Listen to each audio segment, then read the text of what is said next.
La question du jour, centrer le jaune dans l'œuf dur. Au menu, une exploration de la position du jaune d'œuf dans un œuf.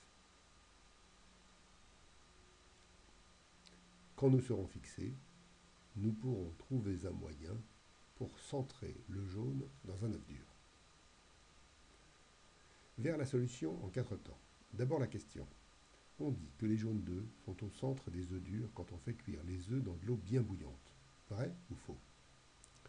Deuxième temps, analysons la question du point de vue culinaire. La difficulté avec les œufs, c'est que l'on sait qu'il y a un jaune au centre de l'œuf avec du blanc, mais on ignore comment se répartissent le blanc et le jaune.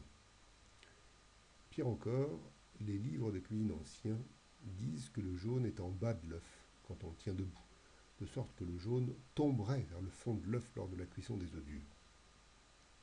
Troisième temps, les clés chimiques et physiques pour analyser la question.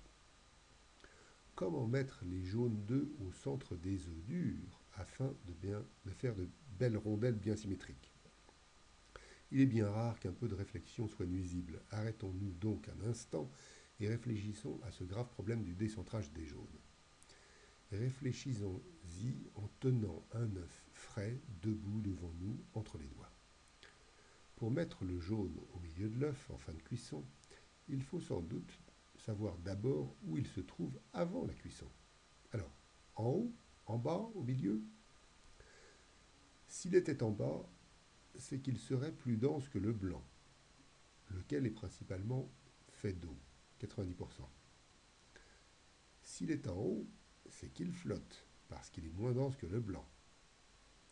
Ce qui est quand même possible, car le jaune est composé de 50% d'eau, de protéines et de graisse. Il y a donc de fortes chances pour que le jaune flotte dans le blanc.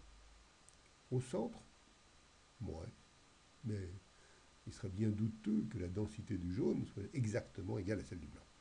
Finalement, comment savoir? Une expérience toute simple. À l'aide d'un couteau, retirons une calotte au sommet de l'œuf. Regardons.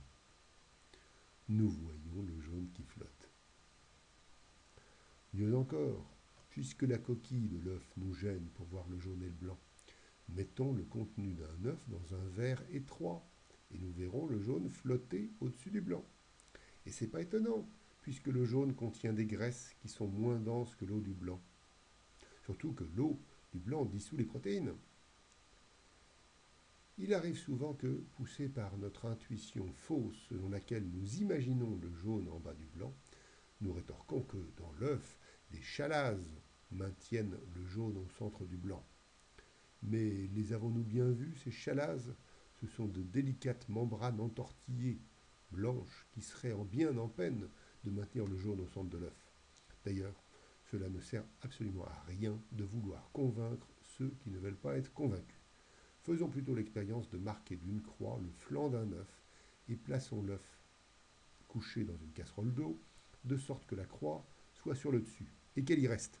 Coinçons l'œuf avec des fourchettes métalliques afin qu'il ne roule pas lors de la cuisson. Puis chauffons jusqu'à l'ébullition pendant le temps réglementaire de cuisson d'un œuf dur. Un peu plus de 10 minutes quand on part d'eau froide. En fin de cuisson, coupons l'œuf à l'aide d'un couteau et nous voyons que le jaune se trouvait juste sous la croix, dans la partie supérieure, que devait effectivement lui faire avoir sa densité inférieure à celle du blanc. Quatrième temps, nous pouvons maintenant répondre à la question initiale en ajoutant une pincée d'innovation.